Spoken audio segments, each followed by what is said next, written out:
Hello students, कैसे हो आप सब बढ़िया। तो आज हम लोग फिजिकल केमिस्ट्री में क्या पढ़ने वाले हैं? स्टेट्स ऑफ मैटर पढ़ने वाले हैं। वैसे तो मैटर की काफी सारी स्टेट्स होती हैं, कौन कौन सी?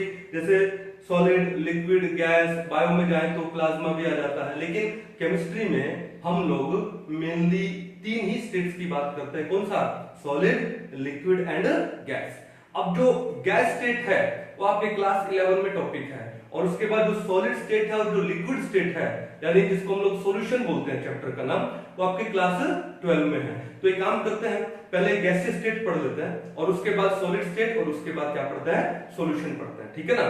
तो बड़े इजी वे से मैं कराऊंगा, बड़े स्लो स्पीड से कराऊंगा, और ट्रिक्स के साथ हम लोग पढ़ेंगे। यानी ये चैप्टर पढ़ने के बाद आपको इसको याद करने की कभी जरूरत नहीं पड़ेगी, आपके अनकॉन्शियस ब्रेन में चला जाएगा, ये मेरी गारंटी है। क्लियर है? तो ओके, तो ध्यान से अपनी अपनी नोटबुक ओपन कर लीजिए, पहले समझिए और उसके बाद उतारिएगा, ठीक है? तो ओके, तो इस चैप्टर में क्या नाम है इस चैप्टर का? गैसियस स्टेट, ठीक है। तो सबसे पहले क्या है इसके अंदर?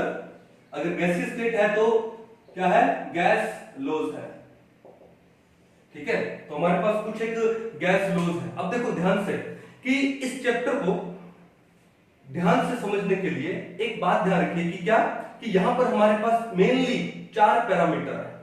कितने पैरामीटर्स हैं? 4। कौन कौन से? Pressure, volume, temperature and number of moles, ठीक है। कौन कौन से पैरामीटर्स हमारे पास? We have these 4 parameters. कौन कौन से हैं? प्रेशर है, वॉल्यूम है, टेम्परेचर है एंड नंबर ऑफ मोल्स है, ठीक है। ओके, तो अब क्या है कि जितने भी हम लोग गैस लॉज पढ़ेंगे, उन लॉज में आपका एक ही सिंपल सा काम है, इन चारों में से कोई 2 पैरामीटर तो कांस्टेंट हो जाते हैं और बाकी 2 पैरामीटर में एक रिलेशन हो जाता है, चाहे तो वो डायरेक्टली प्रोपोर्शनल का हो, चाहे वो इनवर्सली प्रोपोर्शनल का हो। अब कौन से गैस लॉ में कौन से 2 पैरामीटर कांस्टेंट होने वाले हैं और कौन से 2 पैरामीटर के बीच में रिलेशन होने वाला है, वो हम लोग डिटेल में स्टडी करेंगे। क्लियर है कहानी? So the parameters P, V, T and N, ठीक है, ये जो डिस्क्राइब करेंगे, किसको डिस्क्राइब करेंगे? गैस लॉज को डिस्क्राइब करेंगे। क्लियर है? अब गैस लॉज में देखो कौन कौन सा आता है हमारे पास। तो नंबर 1, अब मैं एक बात और भी बोलता हूं कि ये चैप्टर है वो ABCD चैप्टर है। जिसको ABCD आता है वो ये चैप्टर आराम से कर सकता है। अब आपके माइंड में आता है कि सर ABCD चैप्टर कैसे हुआ? तो देखो A से लेकर के अल्फाबेटिकली जितना पॉसिबल होगा हम लोग चलेंगे, ठीक है, और ऐसे ही आपको याद हो जाएगा। तो सबसे पहले हम लोग उठा लेते हैं किसको? A को उठा लेते हैं। अब A stands for what? Avogadro's law. क्या है ये? Avogadro's law. अब ये एवोगैड्रोस लॉ आपने क्लास 11 में मोल कॉन्सेप्ट वाले चैप्टर में अच्छे से पढ़ा होगा, लेकिन एक बार फिर से हम लोग इसको क्या कर लेते हैं, समझ लेते हैं। एवोगैड्रो लॉ क्या होता है कि equal volume of all the gases contains equal number of molecules at same temperature and pressure. अगर मैं टेम्परेचर एंड प्रेशर कांस्टेंट रख दूं, देखो ध्यान से, कितने पैरामीटर थे? 4। अगर मैं टेम्परेचर एंड प्रेशर कांस्टेंट रख दूं तो बाकी 2 पैरामीटर बचे, वॉल्यूम एंड एन, उन्हीं में रिलेशन आ जाएगा। तो ये एवोगैड्रो लॉ क्या बोलते हैं? At constant temperature and pressure, ठीक है। अब 2 पैरामीटर बचे क्या? Volume and number of moles. तो at constant temperature and pressure तो क्या होगा कि the volume of a gas is directly proportional to number of molecules. अब नंबर ऑफ मॉलिक्यूल्स है, उसको एवोगैड्रो नंबर से डिवाइड करके हम लोग क्या बना देंगे? नंबर ऑफ मोल्स बना देंगे। तो देखो डेफिनेशन क्या लिखूं? Equal volume of all the gases contain equal number of molecules, ठीक है। कब? At constant temperature and pressure पे, इस टर्म पे। तो at constant temperature and pressure equal volume of all the gases contains equal number of molecules, means that is जो volume है it is directly proportional to number of molecules. N क्या है यहाँ पे? Number of molecules. Where n क्या है? It is the number of molecules. अब बात यह है कि हम नंबर ऑफ मॉलिक्यूल्स में नहीं खेलते, हम नंबर ऑफ मोल्स में खेलते हैं। ठीक है, तो नंबर ऑफ मॉलिक्यूल्स अगर आपके पास है, अगर आप उसको एवोगैड्रो नंबर से डिवाइड कर दोगे, अब एवोगैड्रो नंबर है वो भी एक फिक्स वैल्यू है ना, वो भी कांस्टेंट है, तो मैं लिख दूं और volume is directly proportional to n। What is n? n is the number of moles. Number of moles क्या है? वेयर n क्या है? Number of moles of gases, ठीक है, और वो किसके इक्वल हो जाएगा? Number of molecules, number of molecules upon में क्या कर दो? एवोगैड्रो नंबर कर दो Na, ठीक है। तो अब एवोगैड्रो नंबर है 6.022 into 10⁻23, वो भी एक फिक्स वैल्यू है, ठीक है, तो वो भी कांस्टेंट हो जाएगा, तो किसके? n के इक्वल। तो मैं बोल दूं कि at constant temperature and pressure equal volume of all the gases contains equal number of molecules और equal volume of all the gases contains equal number of moles of the gases. बड़ा simple था, कोई issue नहीं है। तो ये हमारे पास क्या हो गया? इक्वेशन नंबर क्या आ गया? 1 आ गया। इक्वेशन नंबर क्या आ गया? 1। और ये आप लोगों ने 11th में मोल कॉन्सेप्ट में अच्छे से पढ़ा हुआ है, क्लियर है। तो पहला लो हो गया हमारा कौन सा? एवोगैड्रो लो हो गया। कौन सा हो गया? एवोगैड्रो लो। आगे चले थोड़ा सा, आगे कौन सा बोला मैंने? बी। एबीसीडी पढ़ रहे हैं ना हम लोग, ए हो चुका, दूसरा कौन सा है? बी। एक बार मैं इसको मिटा दूं क्योंकि मेरे को सिर्फ क्या लेना है? V is directly proportional to n। कब? At constant temperature and pressure.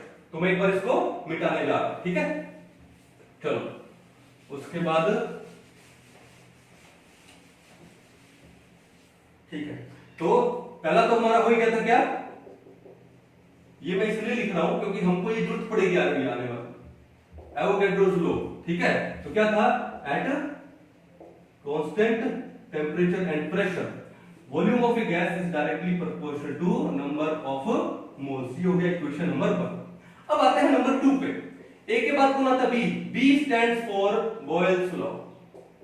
B stands for Boyle's law. B का मतलब क्या है? बॉयल्स लॉ, ठीक है। अब ये बॉयल्स लॉ क्या चीज होती है, इसको ध्यान से पढ़ना है, ठीक है। तो एक ट्रिक से याद कराऊंगा आपको मैं, ठीक है। तो ट्रिक क्या है? ये बॉयल क्या है? It is the scientist name. ये क्या है? Scientist name. इंडिया के तो है नहीं, बाहर के ही होंगे, तभी नेम ऐसे है। एक बार एक काम करो, अपने इंग्लिश की एक टर्म है BOIL। अपने इंग्लिश की एक टर्म है BOIL, बॉयल। तो मैं इससे इसको रिलेट कर दूं, एक ही बात है, ठीक है। अब बॉयल, किसी चीज को बॉयल करने के लिए क्या करना पड़ता है? टेम्परेचर इंक्रीज करना पड़ता है। क्या करना पड़ता है? Temperature increase. तो मैं बोल दूं कि जो बॉयल है ये किससे एसोसिएटेड है? टेम्परेचर से। तो अब ये बॉयल तो इंग्लिश का था, लेकिन हमारे पास यहाँ पे बॉयल कौन सा है? BOIL, बॉयल, ठीक है। तो बॉयल किससे एसोसिएटेड है? टेम्परेचर से। किससे? टेम्परेचर से। कहानी क्लियर है। तो इससे याद क्या हुआ कि जब भी कभी बॉयल स्लो आए आपके माइंड में आएगा बॉयल यानी बॉयल, और बॉयल किससे रिलेटेड है? टेम्परेचर, यानी where temperature is kept constant. तो हम लोग क्या लिख देंगे? एट कांस्टेंट टेम्परेचर, ठीक है। अब टेम्परेचर भी कांस्टेंट है और यहां पर नंबर ऑफ मोल्स भी क्या रखेंगे हम लोग? कांस्टेंट रखेंगे, ठीक है ना। तो at constant temperature and number of moles of a gas. अब कितने पैरामीटर बचे? टेम्परेचर और n कांस्टेंट रखा, तो हमारे पास 2 पैरामीटर बचे, P एंड V। अब एक बात बताओ कि अगर टेम्परेचर मैंने कांस्टेंट रखा है और number of moles of gas constant रखा है, तो अगर मैं, मान लो ये कंटेनर है, मान लो ये कंटेनर है, अगर मैं प्रेशर को इंक्रीज करूंगा तो वॉल्यूम क्या हो रहा है? डिक्रीज हो रहा है। वॉल्यूम क्या हो रहा है? डिक्रीज। और अगर मैं प्रेशर को क्या कर दूंगा? कम कर दूंगा, रिलीज कर दूंगा, तो वॉल्यूम क्या हो रहा है? बढ़ रहा है। इसका मतलब at constant temperature and number of moles of a gas the pressure applied is inversely proportional to the volume, ठीक है ना। कि प्रेशर अगर आप इंक्रीज करोगे तो वॉल्यूम डिक्रीज हो जाएगा, और प्रेशर अगर आप डिक्रीज करोगे तो वॉल्यूम इंक्रीज हो जाएगा, ठीक है। तो क्या लिखोगे कि प्रेशर है it is inversely proportional to the volume, या फिर मैं लिख दूं क्या? वॉल्यूम है it is inversely proportional to the pressure. Clear है कहानी? आपको बस एक काम करना है, लेफ्ट में वॉल्यूम वाली टर्म को रख लेना। अब क्वेश्चन था कि सर वॉल्यूम वाली टर्म को क्यों रखे? क्योंकि मैंने बोला ना आगे हम इसको कुछ यूज में लेने वाले हैं। कहां लेने वाले हैं बताऊंगा। जैसे यहां पर मैंने एवोगैड्रो लॉ में लेफ्ट में क्या ले लिया? वॉल्यूम ले लिया, तो यहां पर भी मैं क्या ले लूंगा? लेफ्ट में volume. Volume is inversely proportional to the pressure, ठीक है। ये हमारे पास है इक्वेशन नंबर 2। लेकिन इसको हम थोड़ा आगे सोल्व करते हैं। आगे क्या सोल्व करें कि अब एक काम करते हैं, तो क्या मैं इसको लिख सकता हूं कि वॉल्यूम है इट इज इक्वल टू अब प्रोपोर्शनल को हटाएंगे तो क्या लगाएंगे, प्रोपोर्शनलिटी कांस्टेंट, मान लो वो k है, तो volume is equal to k upon में p, where k is a constant, proportionality constant है। अब ये जो p है इसको यहां से कहां ले जाओ, इधर ले जाओ, तो हमारे पास क्या बन जाएगा, हमारे पास बन जाएगा pv, pv is equal to k, k का मतलब क्या हुआ, कांस्टेंट हुआ, तो हमारे पास आ गया क्या, pv equal to constant, pv equal to क्या आ गया, कांस्टेंट। इसका मतलब बॉयल्स लॉ में pv क्या रहता है, कांस्टेंट रहता है। अब देखो दो डिफरेंट सिचुएशन आ जाए हमारे पास, तो पहली सिचुएशन में कुछ ऐसा आ जाए, मान लो p1 v1 तो किसके इक्वल होगा, कांस्टेंट k के इक्वल होगा। दूसरी सिचुएशन में आ जाए क्या, p2 v2 किसके इक्वल है, वो भी k के इक्वल है। अब देखो राइट हैंड साइड दोनों क्या है, सेम है, तो लेफ्ट हैंड साइड भी क्या हो जाएगी, इक्वल हो जाएंगी। तो इन दोनों से क्या पता लगता है, p1 v1 equal to p2 v2। इसका मतलब है बॉयल्स लॉ को मैं एक डिफरेंट तरीके से भी लिख सकता हूं क्या, p1 v1 equal to p2 v2, p1 v1 equal to p2 v2। अब एक काम करो, इस p2 को जो यहाँ पे मल्टीप्लाई में है यहाँ पर जो डिवाइड में हो जाएगा, और v1 जो यहाँ पे मल्टीप्लाई में वहां पे वो डिवाइड में हो जाएगा, तो क्या बनेगा, p1 बाय में p2 is equal to v2 bye में v1, p1 by p2 is equal to v2 by v1। कहानी समझ गए। या फिर मैं इसको ऐसा लिख सकता हूं, और p2 बाय p1 इसका क्या कर दो, रेसिप्रोकल कर दो, ठीक है, तो ये भी रेसिप्रोकलाइज हो जाएगी, p2 bye p1 equal to क्या हो जाएगा, v1 बाय में क्या हो जाएगा, v2। जैसा आपको समझ में आता है वैसा लिखो। तो हमारा जो बॉयल्स लॉ, बॉयल यानी टेम्परेचर, ठीक है, एक्चुअली में टेम्परेचर नहीं होता, हमने रिलेट किया है सर, ठीक है, इंग्लिश का BOIL लेके।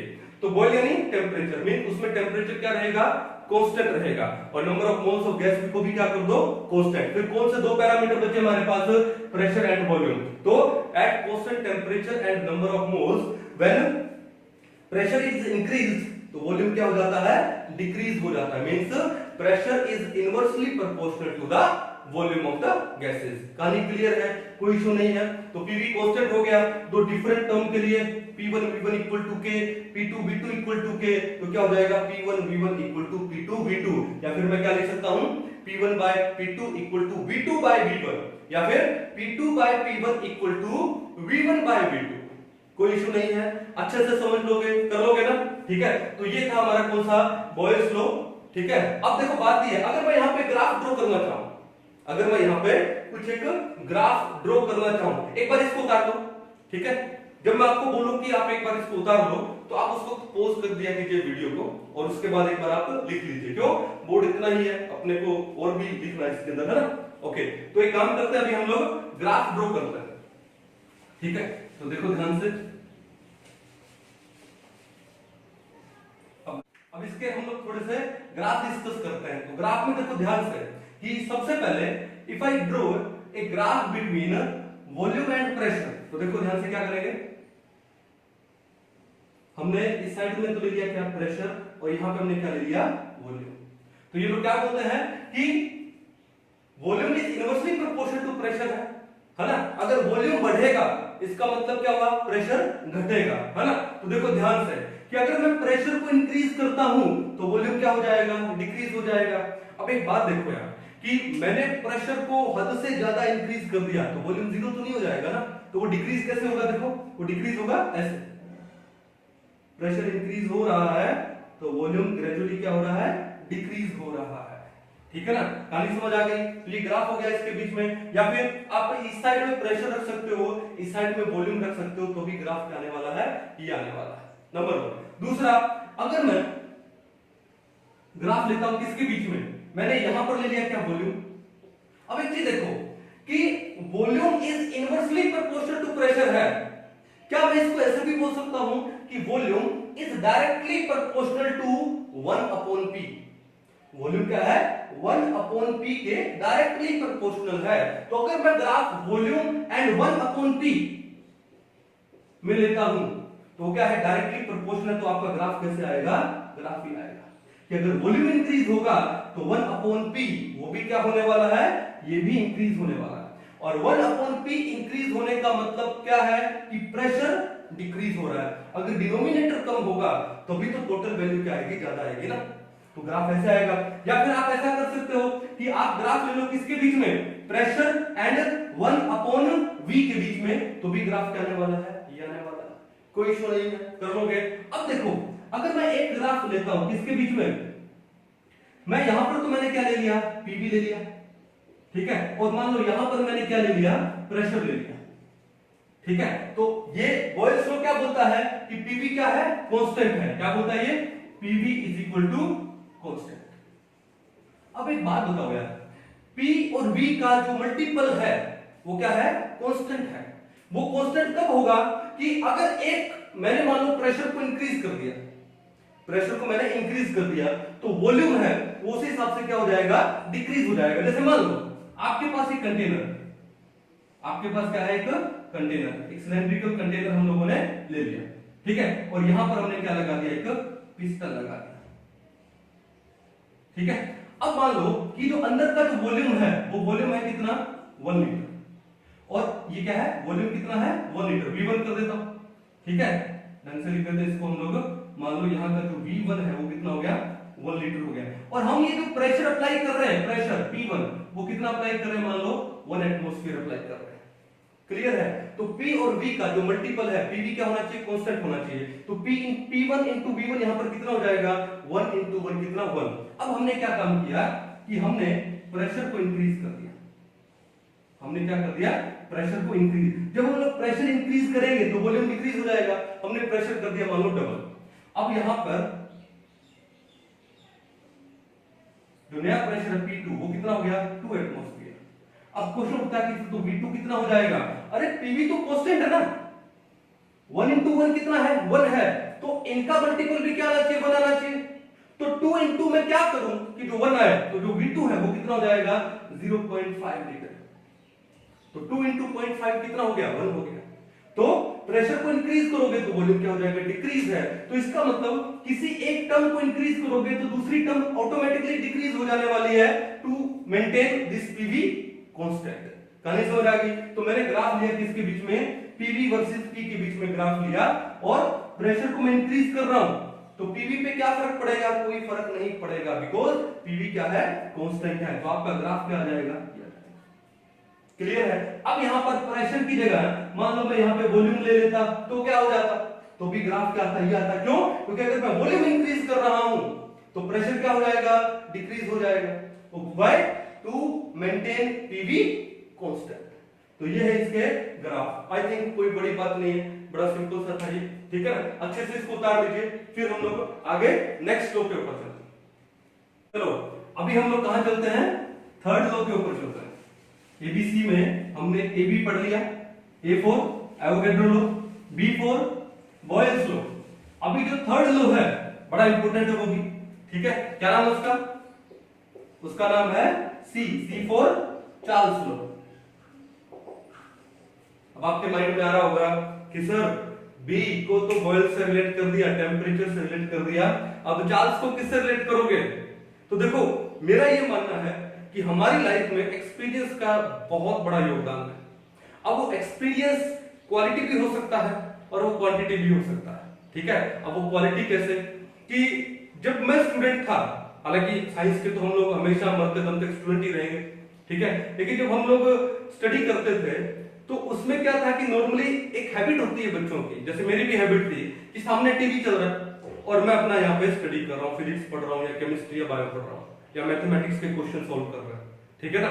तो शायद आप में से भी बहुत सारे बच्चे ऐसे करते होंगे कि सामने टीवी चल रहा होता है या फिर सामने म्यूजिक चल रहा होता है, कुछ ना कुछ फोन पे गाने चल रहे होते हैं और हम लोग स्टडी कर रहे होते हैं, उसे लगता है कि हाँ कोई और भी है, टाइम पता नहीं लगता है ना। तो बात यह है कि आजकल तो जैसे हम लोग टीवी में क्या देखते हैं, कॉमेडी शो में, जैसे मेरे फेवरेट क्या है, कॉमेडी शोज देख लेते हैं या कई बार रेसलिंग WWE देख लेते हैं, ठीक है। लेकिन आज के 10, 12, 15 साल पहले इतने कॉमेडी शोज नहीं थे, तो फिर कैसे टाइम पास होता था, वो टीवी पे इतने कुछ ज्यादा शो आते नहीं थे, है ना। ओके, तो हम लोग का जो स्टूडेंट का जो सबसे बढ़िया टाइम होता है पढ़ने का वो रात का होता है, क्योंकि वहां पे कोई डिस्टर्ब नहीं करता आपको, ठीक है। तो रात को क्या है कि जैसे टीवी लगा हुआ है और टीवी में उस टाइम की बात ये है कि रात को 12 बजे के बाद जो कुछ एक न्यूज चैनल ऐसे हैं, उन न्यूज चैनल पे कुछ एक ऐड आती है, वो आधे घंटे की ऐड आती है, स्पॉन्सर्ड होती है, और वो ऐड क्या होती है कि फॉरेन कोई कंपनीज की ऐड होती है। जैसे एक ऐड मैंने देखा, एक मोटा सा आदमी होता है, हेल्दी आदमी होता है, ठीक है, तो वो लोग बेल्ट बेचते हैं कि पहले मैं बहुत मोटा हुआ करता था, फिर मैंने ये बेल्ट लगाना स्टार्ट किया और मेरा वेट डिक्रीज हो गया, ठीक है, टेले ब्रांड्स, ये बेल्ट खरीदो, सोना बेल्ट, ये बेल्ट, वो आपने भी शायद कभी ना कभी देखा होगा। और वो एड्स बड़ी कॉमेडी होती है, उनकी जो बोलने की जो टोन होती है ना, वो बड़ी शानदार होती है। तो अब उसका इससे क्या लेना देना? अरे उन कंपनीज में एक कंपनी और भी थी, क्या? टीवीसी। जैसे टेले ब्रांड्स है, वैसे एक और थी, कोई टीवीसी, और वो टीवीसी को मैंने यहाँ पे सेट कर दिया। कैसे? तो चार्ल्स लो है, वो है क्या? TVC. Here C stands for Charles. C stands for Charles law. अब चार्ल्स लॉ में बाकी क्या बचा? T and V. T for temperature, V for volume. T for temperature and V for volume. इसका मतलब चार्ल्स लॉ में किसके बीच में रिलेशन है? टेम्परेचर और वॉल्यूम में डायरेक्ट रिलेशन है। क्या आएगा? T is directly proportional to V. ठीक है, अब देखो कैसे। अब कितने पैरामीटर यूज हुए? दो। कौन कौन से रहेंगे? Pressure and number of moles. तो चार्ल्स लॉ क्या बोलता है कि at constant pressure and number of moles, अगर प्रेशर को कांस्टेंट कर दें और number of moles of gas को कांस्टेंट कर दें तो टेम्परेचर इंक्रीज करने से वॉल्यूम इंक्रीज होता है। तो then volume is directly proportional to temperature. मैं यहां लिख देता हूं एक बार, volume is directly proportional to temperature. ठीक है, अब आप इसको अपनी डेली लाइफ में भी समझ सकते हो। ठीक है, मान लो मैंने गैस की जगह एक बार लिक्विड लिया है, ठीक है ना। अब देखो घरों में चाय, सबको चाय बनानी तो आती होगी, इतना तो गारंटेड है, देख देख के सीख गए होंगे। ठीक है, तो क्या होता है नॉर्मली चाय में क्या है कि हम जो कंटेनर लेते हैं वो कौन सा कंटेनर? ओपन कंटेनर है। कौन सा कंटेनर? ओपन, कोई ढक्कन नहीं लगा उसके ऊपर। तो ओपन कंटेनर का मतलब क्या हुआ? The pressure inside the container is equal to the atmospheric pressure. जैसे आपने थर्मोडायनेमिक्स पढ़ा होगा क्लास 11 में, तो थर्मोडायनेमिक्स में ओपन सिस्टम आता है। ओपन सिस्टम का मतलब क्या है? जो सिस्टम है वो सराउंडिंग के साथ मैटर और एनर्जी दोनों एक्सचेंज कर सकता है। तो ओपन कंटेनर का मतलब क्या हुआ कि जहां पे प्रेशर क्या है? एटमॉस्फेरिक प्रेशर के इक्वल है, यानी प्रेशर रिमेन्स कांस्टेंट। अब चाय बनाने के लिए आपने जो उसके अंदर जो भी मैटर डाला है, लिक्विड डाला है, वो तो कांस्टेंट है ना। ऐसा तो है नहीं कि कोई आसमान से कुछ और लिक्विड उसमें आ जाएगा, ऐसा तो नहीं है। तो नंबर ऑफ मोल्स भी क्या हो गए? कांस्टेंट हो गए। तो हमारे पास दो कंडीशन बन गई, क्या? प्रेशर भी कांस्टेंट है क्योंकि ओपन कंटेनर है, नंबर ऑफ मोल्स भी क्या है? कांस्टेंट है।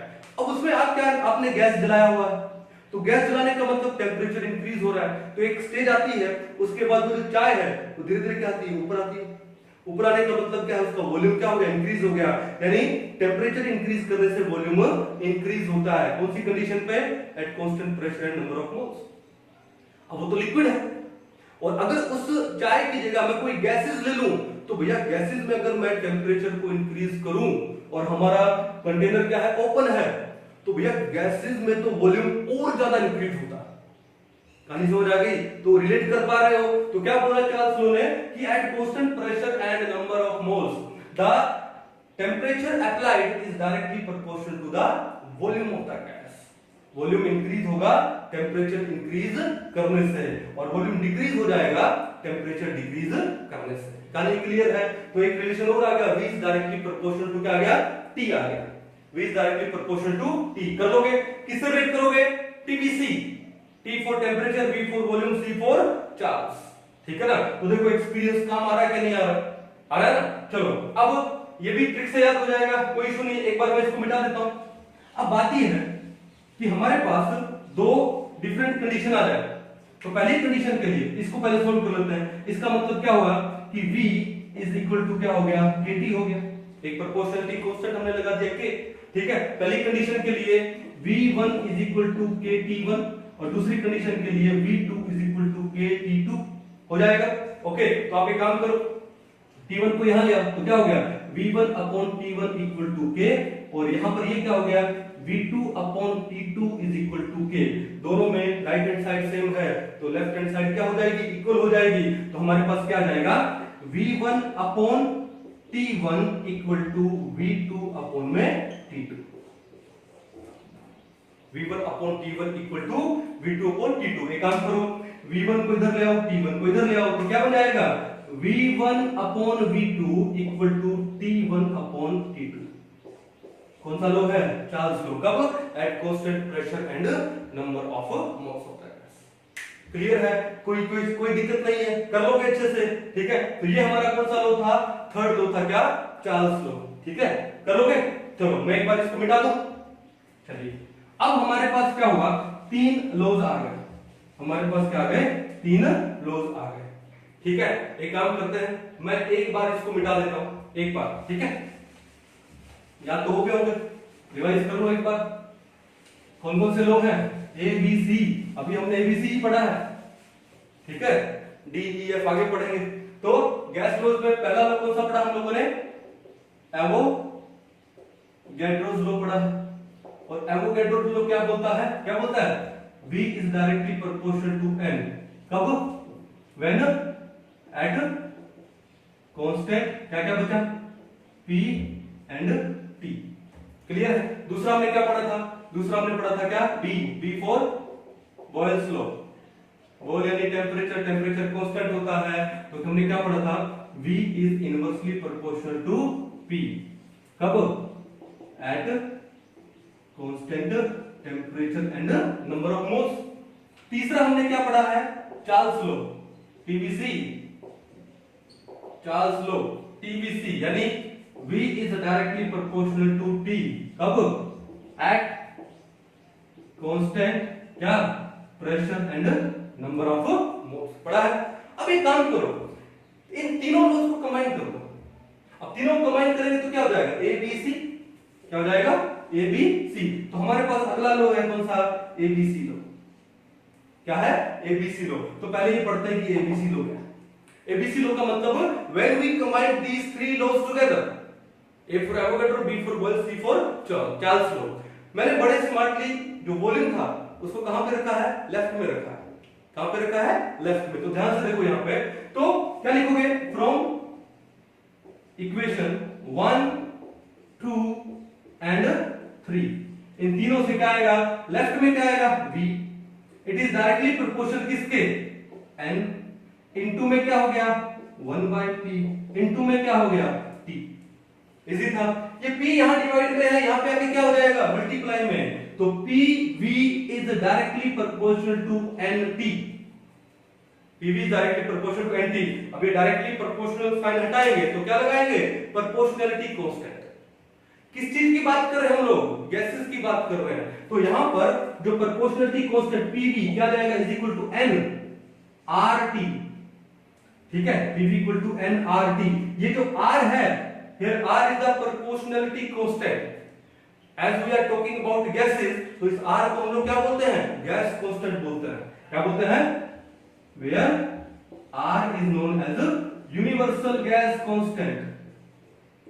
Universal gas constant. क्लियर है? डिस्कस करेंगे आर के बारे में डिटेल में, क्या वैल्यू होती है, क्या यूनिट्स होते हैं, सब डिस्कस करेंगे। लेकिन पहले इसको पढ़ते हैं। क्या है?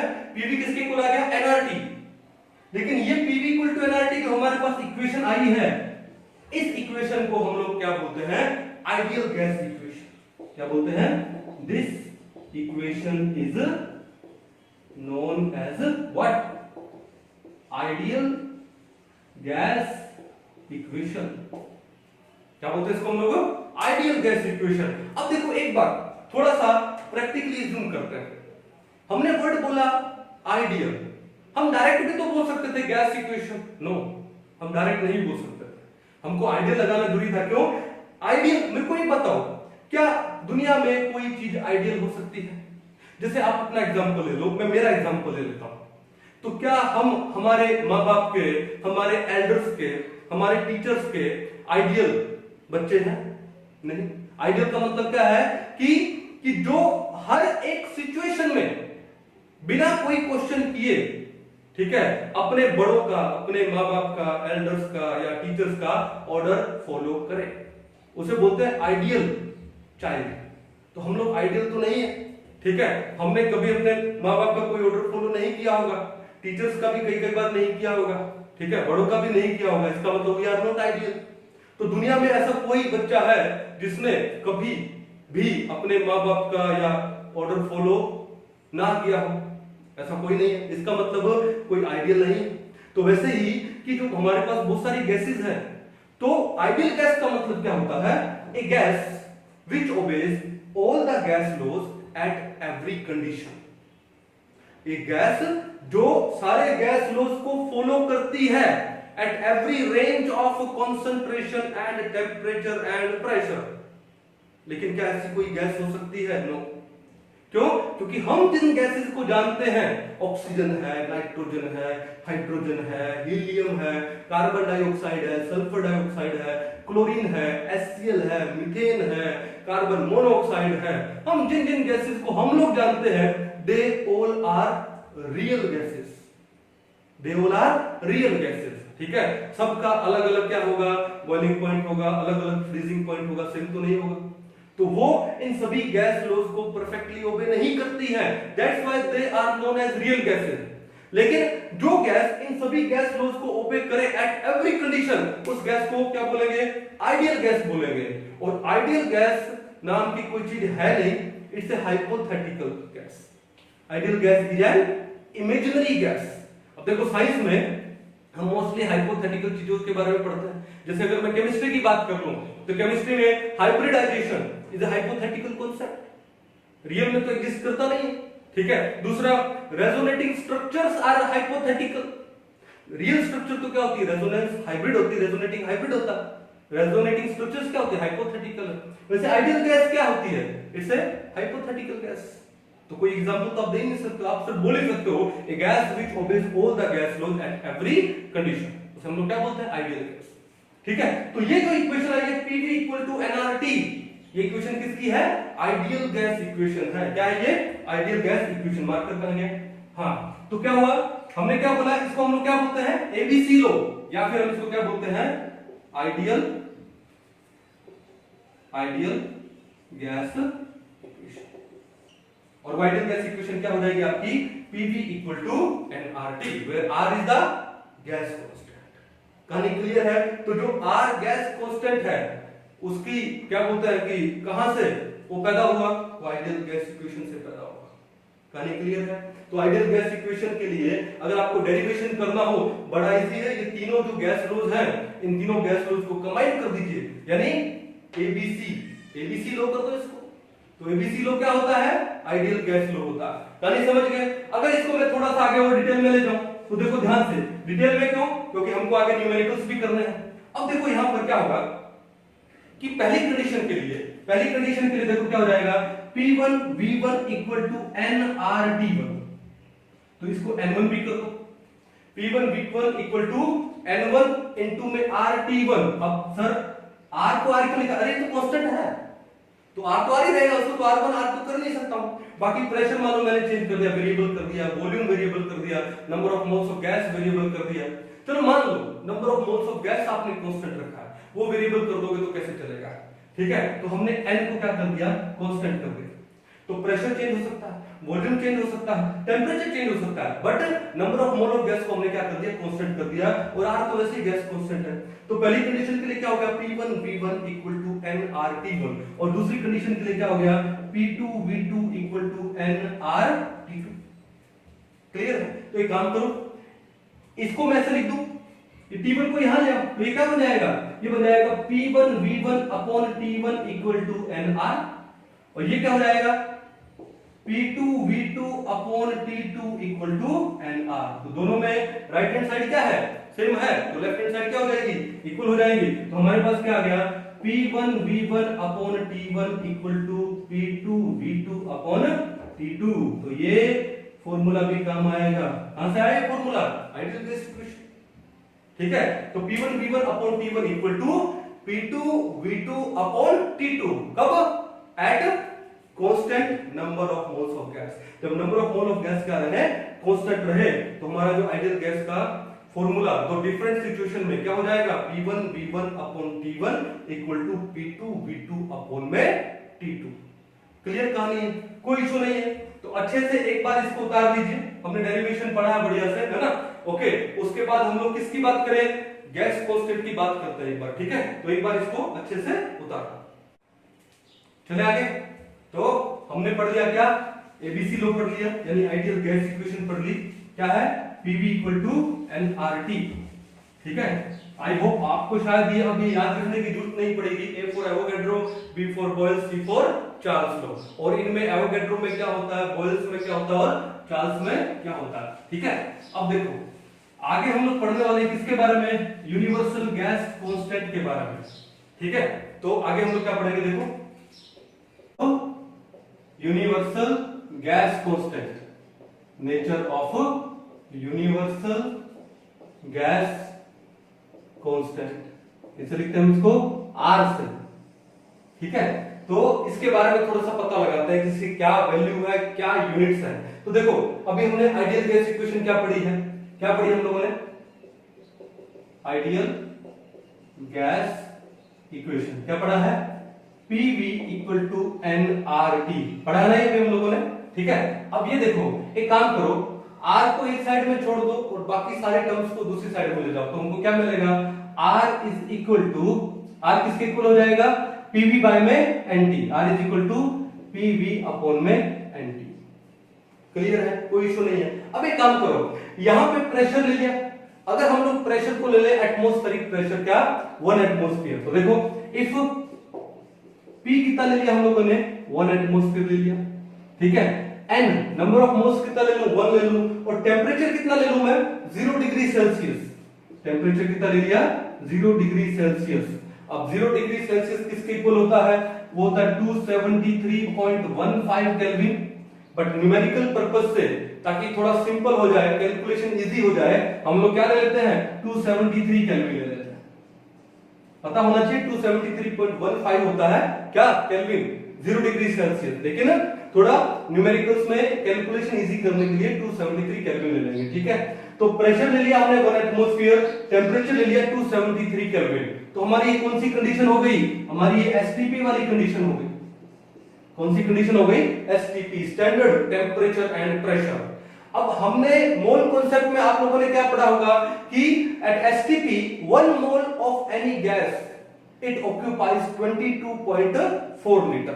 ठीक है, तो अगर मैं n ले लूं कितना, 1 मोल, n कितना ले लूं, 1 मोल, तो जो वॉल्यूम है वो कितना हो जाएगा, 22.4 लीटर हो जाएगा। कितना हो जाएगा, 22.4 लीटर। अब ये सारी वैल्यूज इस इक्वेशन में पुट करें तो R is equal to P, P कितना लिया, 1 एटमॉस्फेयर। ठीक है, इनटू V कितना लिया हम लोगों ने, 22.4 लीटर, अपॉन में N कितना है, 1 मोल, इनटू टेम्परेचर कितना है, 273 केल्विन। क्लियर है। अब इसको 22.4 अपॉन 273 को जब आप सोल्व करते हो तो वैल्यू अप्रोक्स आती है 0.08205। अब 05 है, ये 5 को हटा के मैं यहां पे 1 कर दूं तो 0.0821, और यूनिट क्या हो जाएंगे, लीटर एटमॉस्फेयर पर केल्विन पर मोल। लीटर एटमॉस्फेयर पर केल्विन पर मोल।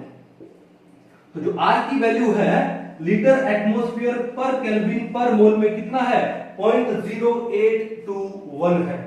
अगर आपको वॉल्यूम लीटर में दिया हो तो, और आपको ये जो प्रेशर है वो एटमॉस्फेयर में दिया हो, तो वहां पर R की वैल्यू कितना यूज करोगे, 0.0821 लीटर एटमॉस्फेयर पर मोल पर केल्विन इसके यूनिट है। ये बात क्लियर है। ठीक है, अब दूसरी बात, ये क्या दिया इसने आपको, लीटर एटमॉस्फेयर। अगर मैं इसको जूल में लिखना चाहूं तो 1 लीटर एटमॉस्फेयर में कितने जूल होते हैं, 101.325। 1 litre atmosphere is equal to 101.325 क्या हो गए, जूल्स हो गए। तो यही वैल्यू R की कितनी हो जाएगी, R is equal to 0.0821 into litre atmosphere की जगह क्या लगा दूं, 101.325 क्या हो जाएगा, जूल। तो यूनिट क्या हो जाएंगे, जूल पर केल्विन पर मोल। जब आप इसको सोल्व करोगे तो वैल्यू कितनी आएगी, 8.314 अप्रोक्सीमेट वैल्यू आएगी। तो R की वैल्यू कितनी हो गई, 8.314 जूल पर केल्विन पर मोल। ये R की वैल्यू हो गई। क्लियर है, कोई इशू नहीं है। तो अगर आपको जूल में वैल्यू निकालनी है तो कितनी आएगी 8.314 जूल पर केल्विन पर मोल, और अगर लीटर एटमॉस्फेयर में निकालना है तो 0.0821 लीटर एटमॉस्फेयर पर केल्विन पर मोल। इशू नहीं है, पक्का। चलो अब एक काम करें, ठीक है, कैसे कि अगर इस जूल को मैं क्या लिख सकता हूं, न्यूटन मीटर भी तो लिख सकता हूं। जूल को क्या लिख सकता हूं, न्यूटन मीटर। कैसे, देखो हमारे पास क्या है, R इज इक्वल टू क्या है, PV अपॉन में NT है। क्लियर, ये P क्या है, प्रेशर, और प्रेशर किसके इक्वल होता है, फोर्स अपॉन एरिया। तो इस P की जगह मैंने क्या लगा दिया, force per unit area upon area, into में क्या हो गया V, अपॉन में क्या है N, इनटू में T। अब देखो अगर मैं अगर डायमेंशन मीटर में लेता हूं तो एरिया के क्या यूनिट हो गए, मीटर स्क्वायर, और वॉल्यूम क्या हो गया, मीटर क्यूब हो गया। तो ये आपके पास क्या आ गया, ये आ गया फोर्स अपॉन में मीटर स्क्वायर, और वॉल्यूम किसमें आ गया, मीटर क्यूब में आ गया। मीटर क्यूब से मीटर स्क्वायर डिवाइड करोगे तो क्या आएगा, मीटर आ जाएगा। तो इसको मैं हटा दूं तो क्या आ जाएगा, फोर्स इनटू में क्या हो गया, मीटर अपॉन में क्या है, N इनटू में T। अब फोर्स के यूनिट क्या होते हैं, न्यूटन, तो ये क्या हो जाएगा यूनिट में, फोर्स में न्यूटन, M का मतलब मीटर, और N क्या है, नंबर ऑफ मोल्स है, तो क्या आ जाएगा पर मोल, और टेम्परेचर में केल्विन में तो पर केल्विन। तो यूनिट किसमें आ गए, न्यूटन मीटर पर केल्विन पर मोल में। तो ये जो R है, R को मैं वहां से लिख सकता हूं 8.314 क्या, न्यूटन मीटर, उसके बाद पर केल्विन पर मोल। तो ये वैल्यू भी मैं लिख सकता हूं R की। क्लियर है। उसके बाद एक चीज और देखो कि अगर मैं लिखूं कि 1 जूल इज इक्वल टू 10⁻⁷ अर्ग, तो गलत नहीं होगा, पढ़ा आप लोगों ने ये। 1 जूल में कितने अर्ग्स होते हैं, 10⁻⁷ अर्ग्स होते हैं, ठीक है ना। तो इसको मैं क्या लिख दूं, R का वैल्यू कितना हो जाएगा, 8.314 इंटू 10⁻⁷, और जूल की जगह में क्या लगा दूं, अर्ग लगा दूं, और उसके बाद में पर केल्विन पर मोल। तो एक यूनिट के हिसाब से ये भी वैल्यू होगी, ओके। और एक अर्ग का मतलब क्या हुआ, 1 डाइन सेंटीमीटर। तो इसको मैं ये भी लिख सकता हूं क्या, R is equal to 8.314 into 10⁻⁷ क्या, डाइन सेंटीमीटर, फिर पर केल्विन पर मोल, पर केल्विन पर मोल। कोई इशू नहीं है। तो ये हमने डिफरेंट वैल्यूज ली है किसकी, R की, उनके यूनिट के हिसाब से। चाहे आप इसको 0.0821 लीटर एटमॉस्फेयर पर केल्विन पर मोल बोलो, या फिर 8.314 जूल पर केल्विन पर मोल बोलो। याद रखना 1 litre atmosphere is equal to 101.325 इसमें जूल होता है, ठीक है। उसके बाद या फिर आप इसको क्या लिखो, 8.314 जूल की जगह क्या लगा दो, न्यूटन मीटर पर केल्विन पर मोल लगा दो। अब या फिर उसको 1 जूल किसके इक्वल होता है, 10⁻⁷ अर्ग, या फिर R क्या हो जाएगा 8.314 इंटू 10⁻⁷ अर्ग पर केल्विन पर मोल। और अर्ग को मैं क्या लिख सकता हूं, 9 सेंटीमीटर। तो R क्या हो गया 8.314 इंटू 10⁻⁷ 9 सेंटीमीटर पर केल्विन पर मोल। तो ये था universal constant, gas constant R के बारे में। क्लियर है। तो इसको अच्छे से उतार लीजिए, और उसके बाद हम एक काम करते हैं, कुछ एक न्यूमेरिकल सोल्व करते हैं आइडियल गैस इक्वेशन के ऊपर, एबीसी लॉ के ऊपर, ठीक है। चलिए अभी कुछ एक प्रीवियस ईयर क्वेश्चन पे या कुछ एक न्यूमेरिकल सोल्व करते हैं। तो पहला क्वेश्चन देखो, बड़ा सिंपल सा है। A sample of a gas occupies 100 ml, आपको वॉल्यूम दिया हुआ एट 27 डिग्री सेल्सियस, आपको टेम्परेचर भी दिया है, and at 740 millimetre of pressure, आपको वॉल्यूम, टेम्परेचर और प्रेशर तीनों ही टर्म दी हुई है।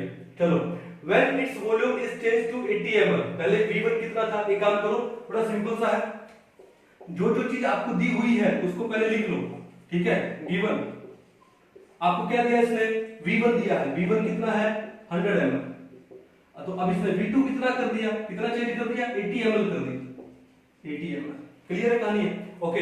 पहले आपको इसने टेम्परेचर कितना दिया था 27 डिग्री सेल्सियस, तो T1 कितना है 27 डिग्री सेल्सियस, और 27 को अगर हम लोग केल्विन बनाएंगे तो 273 में ऐड करेंगे तो कितना हो जाएगा 27 प्लस में 273 यानी 300 केल्विन आपको टेम्परेचर दिया है।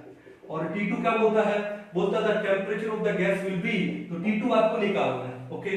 तो पहले इसने प्रेशर कितना दिया, P1 आपको दे दिया कितना 740 मिलीमीटर ऑफ मर्करी, और P2 कितना दिया तो क्या बोला, when it's volume change to 80 ml at 740 millimetre pressure, यानी आपका P2 भी क्या है 740 मिलीमीटर है, तो P2 उसने क्या किया, चेंज नहीं किया।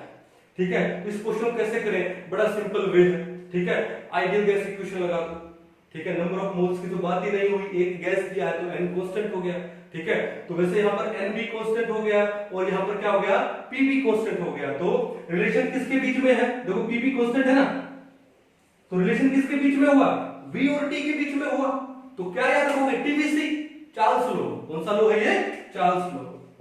कौन सा लॉ है, चार्ल्स लॉ। अब चार्ल्स लॉ में क्या है, pressure and number of moles of a gas क्या रहते हैं, कांस्टेंट रहते हैं। तो रिलेशन क्या है, V is directly proportional to T। ठीक है, तो V1 is equal to KT1 हमने पढ़ा था, तो क्या था, V1 by V2 is equal to T1 by में T2, ये तो था। तो ये क्या हो जाएगा आपका, V1 by V2 is equal to T1 by में T2 हो जाएगा। अब एक काम करो, T2 को यहां ले जाओ और बाकी सारी टर्म्स को यहां ले जाओ, तो क्या बचेगा, T2 इज इक्वल टू या जाएगा T1 इनटू में, अब ये टर्म यहां पर जाके क्या हो जाएगी, V2 बाय V1 हो जाएगी। क्या हो जाएगी, V2 बाय V1। अब आपको T1 कितना दिया इन्होंने, T1 दिया है 300 केल्विन, और आपको इन्होंने V2 कितना दिया है 80, और V1 कितना दिया है आपको 100। तो 2 0 से 2 0 गए, 80 इंटू 3 कितना हुआ 240, और टेम्परेचर है इसमें आ गया आपके पास केल्विन में आ गया। तो आपका जो T2 है वो कितना हो जाएगा, 240 केल्विन हो जाएगा। बड़ा सिंपल सा क्वेश्चन था, क्लियर है। आपको पता लगा कि कैसे पता लगाते हैं कि कौन सा लॉ है। अब देख लो क्या क्या चीजें कांस्टेंट है, और उसके बाद तो इजी। अब देखो हरियाणा CET 2000 में एक क्वेश्चन है कि 4.4 gram of a gas at STP it occupies A volume of 2.24 litre, the gas can be. देखो आपको STP दिया हुआ है और आपको एक चीज पता है कि एट STP किसी भी गैस का 1 मोल ऑफ ए गैस कितना होता है, 22.4 लीटर होता है। कितना होता है, 22.4 लीटर। लेकिन आपको यहाँ पे वॉल्यूम कितना दिया, 2.24, यानी ये पॉइंट यहां से हटा के यहां कर दिया, तो 1 मोल की जगह कितना हो जाएगा, 0.1 मोल हो जाएगा। बड़ा इजी था। इसका मतलब STP पे 2.24 लीटर का मतलब क्या है, 0.1 मोल, और उसने बोला कि उसका वेट कितना है 4.4 ग्राम। तो एक बात बताओ कि 0.1 मोल का वेट है 4.4 ग्राम, तो भैया 1 मोल का वेट कितना हो जाएगा, 10 से मल्टीप्लाई कर दो, 44 ग्राम। अब 44 ग्राम कौन सी गैस का मोलर मास है, भैया O2 का कितना होता है, 32 होता है, CO कार्बन का 12, ऑक्सीजन का कितना 16, कितना हुआ 28 हुआ, NO2 नाइट्रोजन का होता है 14 और O2 यानी 32, तो 14 प्लस में 32 कितना हो गया 46 हो गया, और CO2 का कितना हो गया 44 हो गया। तो आपका आंसर कौन सा आ गया, option number 4 CO2। Easy question था। चलो अब बिट्स पिलानी 1988 में क्वेश्चन आया हुआ है क्या, if pressure volume temperature it represents pressure volume and temperature, वही दिया हुआ, the correct representation of Boyle's law. अब बॉयल्स लॉ क्या है भैया, बॉयल यानी टेम्परेचर, जहां पे टेम्परेचर कांस्टेंट होता है then pressure is inversely proportional to V या volume is inversely proportional to P। तो इसने बोला volume is inversely proportional to P, यहां ठीक है, लेकिन pressure is constant, no, Boyle's में तो टेम्परेचर कांस्टेंट होता है, गलत हो गया। PV इक्वल टू RT, अरे ये तो आइडियल गैस इक्वेशन है, अगर n की वैल्यू 1 है तो। फिर volume is inversely proportional to P अगर टेम्परेचर कांस्टेंट है, बिल्कुल सही है। और PV इक्वल टू nRT, वो आइडियल गैस इक्वेशन, ये नहीं होगा, तो ऑप्शन कौन सा आ गया, 3 आ गया। तो बड़े इजी क्वेश्चन है। आपके पास कोई भी एक्सरसाइज हो या कोई भी बुक हो, कोई भी असाइनमेंट हो, आप उसके क्वेश्चन करके देखिए, ठीक है, किसके ऊपर, ABC के ऊपर, आइडियल गैस इक्वेशन के ऊपर, ठीक है ना। अगर कोई क्वेश्चन सोल्व नहीं होता है तो आप मेरे को भेजिए, हम लोग उसका डाउट क्लियर करेंगे। आई होप आपको आज का ये टॉपिक ABC लो, A for Avogadro, B for Boyle, C for Charles, ABC आपको अच्छे से समझ आई होगी, है ना। तो कल से नेक्स्ट टॉपिक में हम लोग आगे D Dalton's law of partial pressure, E effusion, ये सब पढ़ेंगे हम लोग, ठीक है। तो आज के लिए इतना ही, थैंक यू सो मच।